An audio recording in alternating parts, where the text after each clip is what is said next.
En Vivir con Salud fomentamos estilos de vida saludables. La embolia pulmonar ocurre cuando un coágulo de sangre, generalmente proveniente de las piernas, viaja hasta los pulmones y bloquea una arteria pulmonar. El diagnóstico y tratamiento oportuno son fundamentales para evitar complicaciones graves y proteger la función cardíaca y pulmonar. Conversamos con el Dr. Jonathan Cordero, cardiólogo clínico intervencional y periferovascular. Cuando de tu salud se trata, escoge a Vivir con Salud, con la periodista Luz Nereida Vélez. Somos tu nuevo estilo de vida. En el 2026, simplemente mejor.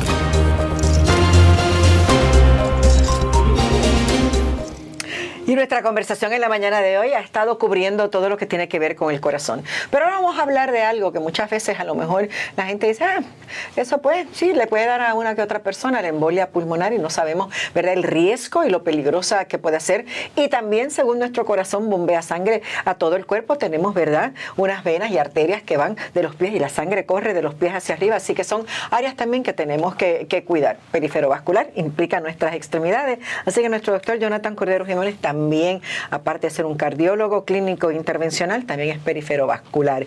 Hábleme de qué es una embolia pulmonar. Sí, una embolia pulmonar es cuando tenemos un coágulo, ¿verdad?, que es como un trombo, unas plaquetas agregadas que ha viajado y se ha alojado a las arterias pulmonares que están justo detrás del corazón. ¿Y qué es lo que causa eso? Causa que no podamos tener una circulación adecuada en el corazón, no tenemos un intercambio de oxígeno en los pulmones y el corazón está trabajando bajo estrés. El corazón no puede tener esa carga y los síntomas pueden llegar desde lo que es una falta de aire hasta que tengamos, ¿verdad?, lo que es un colapso cardiovascular.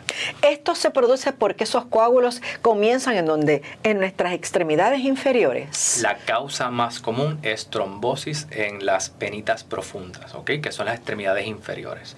Usualmente esos coagulitos se alojan en esas extremidades y en muchos de los casos se quedan ahí y se tratan con unas medicinas que podemos dialogar más tarde. Y en casos particulares, en algunos pacientes, esas coágulos se pueden desalojar y viajar hasta los pulmones, ahí tenemos los problemas. Y ahí está, y eso es una situación de alto riesgo. Cuando miramos, ¿verdad?, nuestras piernas, vamos a poner esa manera, y usted dice que muchas veces se pueden quedar ahí esos coagulitos. Esto no es lo mismo que cuando un diabético le da neuropatía diabética. Correcto, no es lo mismo. Usualmente los síntomas de unas venas tapadas en las extremidades nos va a dar hinchazón, usualmente unilateral o de un lado nada más. Nos puede dar enrojecimiento del área, podemos tener lo que es dolor en la pantorrilla o en la batata, y todo esto que pasa repentinamente o algo que es un poquito progresivamente, pero no es algo que es crónico, usualmente no es algo que es crónico y pasa casi siempre en una pierna, ¿verdad? Y son con unos factores de riesgo particulares. Por eso es que muchas veces puede dar dolor. Sí, muchas veces en esa área puede dar dolor y es porque como el coágulo está en las venas, no se puede drenar esa sangre y se hincha las venitas y se hincha las piernas. Hay un estudio que se hace para conocer cómo están, ¿verdad?, esas venas de nuestras extremidades inferiores. Correcto. Y eso es uno de los estudios de... Un Doppler. Un Doppler. Okay. Un Doppler. Ese es uno de los estudios de discernimiento que se utiliza. Además del examen físico, el Doppler nos dice si tenemos alguna arteria, una venita de las extremidades tapada. Lo bueno de quizás ese estudio del Doppler es que podemos llegar a evitar esa embolia pulmonar. Correcto, correcto. Y eso es lo importante, que conozcamos los síntomas. Nosotros podemos saber qué es lo que está pasando y poder acudir a un especialista, a la emergencia, a su médico, para tener una evaluación más completa y que envíe los estudios pertinentes. La embolia pulmonar en realidad ¿qué hacemos cuando nos recibimos hacia un paciente que ya tiene esa embolia pulmonar? ¿Cómo le salvamos la vida? Porque sabemos que eso es con una mortalidad bien alta. Correcto, correcto. Y usualmente son pacientes que los vemos de diferentes extremidades, ¿verdad? Puede ser pacientes bien jóvenes o pacientes que son un poquito más mayorcitos. Y la manera que nosotros confirmamos ese diagnóstico es con un CT de pecho con contraste, ¿verdad? Eso nos va a dar una idea de dónde está ese coágulo, cuán grande es el coágulo. Y el tratamiento todo depende de la localización del coágulo y cómo el paciente esté clínicamente. ¿Se puede confundir la embolia pulmonar con quizás un ataque de ansiedad o con un infarto? Claro, son síntomas bien parecidos. Esta paciente le puede dar dolor de pecho, pero el dolor quizás un poquito más diferente. Es un dolor que empeora cuando estamos inspirando, ¿verdad? Empeora con la respiración. Podemos tener falta de aire, se puede sentir ¿verdad? Con palpitaciones, síntomas que son bien parecidos de angina de pecho y bien parecidos también con un ataque de pánico.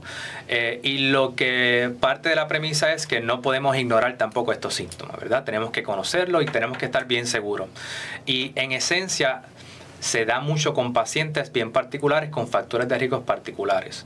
Uno de ellos es pacientes que han estado con alguna cirugía, usualmente cirugías ortopédicas, son pacientes de alto riesgo, pacientes que no tenemos mucha movilización, ¿verdad? Pacientes que hemos tenido un viaje largo, que sea en carro o sea en avión, que no nos hemos movido, pacientes que están tomando algún suplemento hormonal, los pone a riesgo para tener embolias, pacientes que en el embarazo y posparto, también todo eso son procesos que son protrombóticos o que tienen un riesgo aumentado de formación de coágulos. O sea, que son personas que tienen que estar pendientes de eso.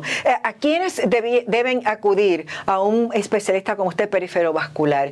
¿Qué personas son o con qué síntomas o con qué riesgos para hacerse precisamente eso? Pues explicar lo que tienen y poderse hacer ese estudio del Doppler y ver si hay algún problema o no que podamos atajar antes. Sí, pues realmente no todo el mundo es un candidato para alguna intervención, ¿verdad? Como es dirigida que hacemos nosotros los cardiólogos intervencionales.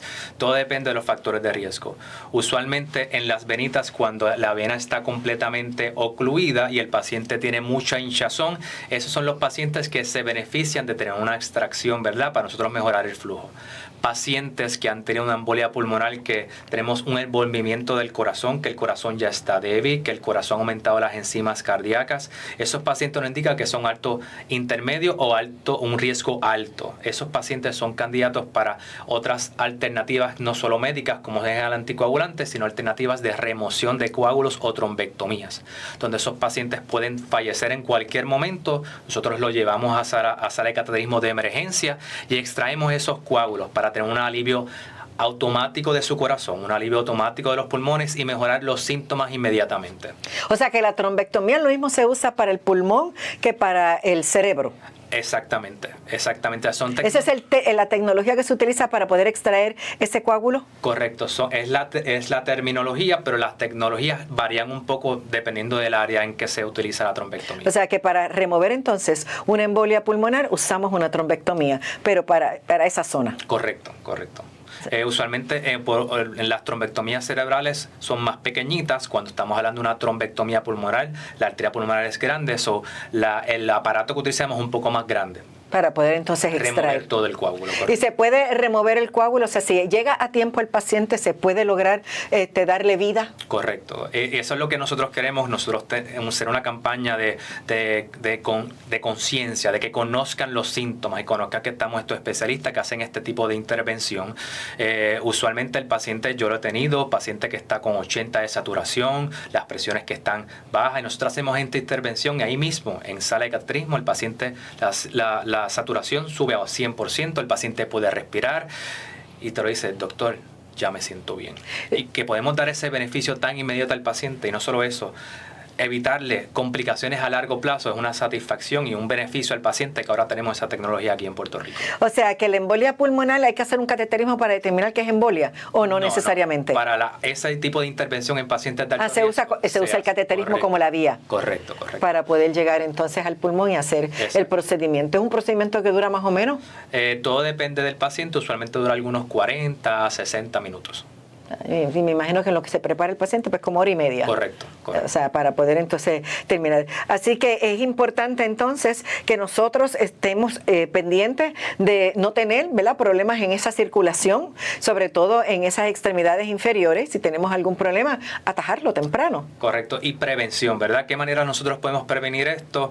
Manteniéndonos activos, moviendo. Si tenemos algún tipo de viaje largo, movernos, coger breaks durante estamos viajando en auto o movernos durante el vuelo. Vamos a usar medidas de compresión, ambulación temprana si tenemos algún tipo de cirugía. Todas esas cosas nos disminuyen el riesgo de tener estos coágulos. Por eso es que se recomienda que si uno va a hacer viajes largos en donde estemos en un avión más de 3 horas y media, 4 horas, usemos esas medidas de compresión. Correcto. Si son personas, ¿verdad?, que van a estar mucho tiempo también de pie, usar esas medidas en trabajos en donde o estemos todo el tiempo sentados, prácticamente ni los levantemos, también las usemos. Y lo que he visto algo reciente en los últimos años es que ahora para las cirugías también requieren que uno se ponga esas medias. Correcto.